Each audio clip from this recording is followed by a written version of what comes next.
Why hello there and welcome back to Let's Make Us a Character. Last time we made a character for the original edition of Dungeons & Dragons, and in this episode we'll be looking at the basic edition. So let's make us a basic Dungeons & Dragons character. Although I will be using the Rules Cyclopedia version just because it's a more complete version for showing the different direction that basic went from advanced, so yeah, let's get into it. So first we roll up our attributes with 3d6 each, so we have 12 strength, 15 intelligence, 13 wisdom, 13 dexterity, 9 constitution, and 3 charisma. Now that we have our attributes, let's choose a class. We still have the option of fighter, magic user, and cleric, but we now have the addition of thief as a standard class. We no longer have the option to choose a race. Instead, the demi-human races have been included as their own classes. And there are 2 additional optional classes, Druid and Mystic, which is basically a monk. Each class still has a prime requisite, and some actually have 2. Also, some classes have specific requirements that characters need to meet to be able to take them. And it looks like we can be anything other than a druid, so let's make an elf because we didn't really get a chance to do that last time. Unfortunately, looking at the elf prime requisites, our strength is not high enough to get an experience bonus. However, we are allowed to increase our prime attribute by 1 point by lowering our strength, intelligence, or wisdom by 2. So let's take 2 points out of our intelligence and put 1 into strength, which now gives us a 5% experience bonus.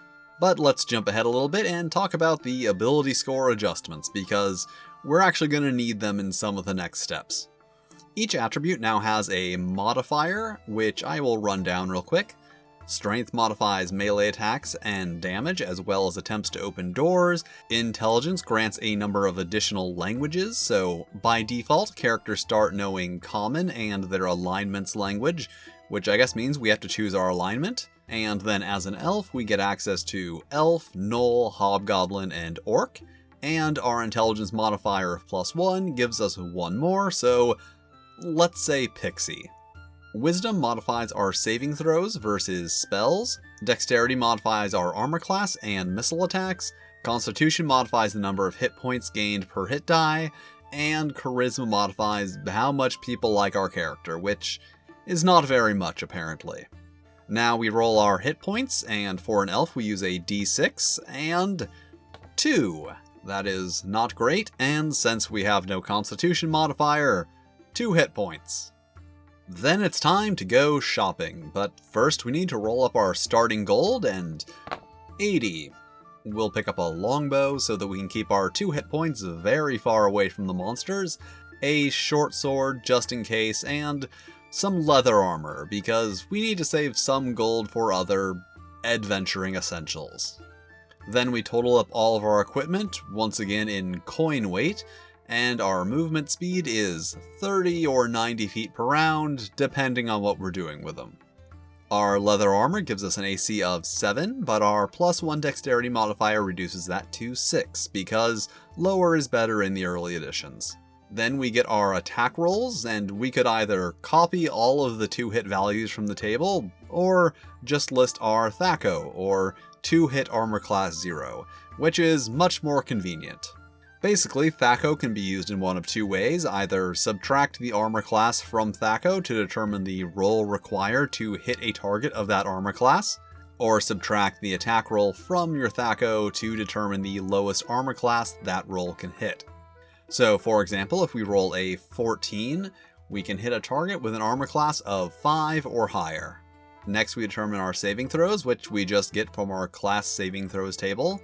And as long as we're here, let's pull up the elf table and see that at first level we get 1 spell per day. We also start with 2 first level spells in our spell book. At first level we also gain the Set Spear and Lance Attack maneuvers, Infravision, a bonus to finding secret doors, and immunity to ghoul paralysis. Then we need to do all of the boring stuff, determine our height and weight, and all that's left is to earn experience, so let's go do that. Okay, so now after many adventures, we are level 5. We have an okay amount of hit points now. We also know and can cast a few more spells. Our saves and Thaco have gone up 1 tier, and we got our hands on some nice magic armor, which applies directly to our AC now.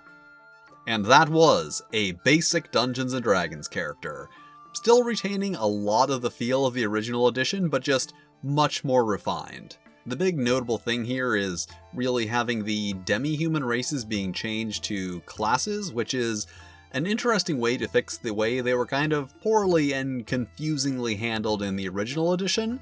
Like, in abstract, it sounds like you're restricting the characters more, but they were already so heavily restricted that this just takes those restrictions and makes them actually work.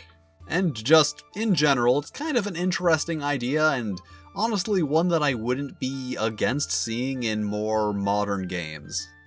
Alright, thank you for joining me here as we made a basic Dungeons & Dragons character. If you enjoyed this video, make sure to hit all the lovely buttons and join me next time when we will begin our journey into Advanced Dungeons & Dragons. But until then, keep on rolling.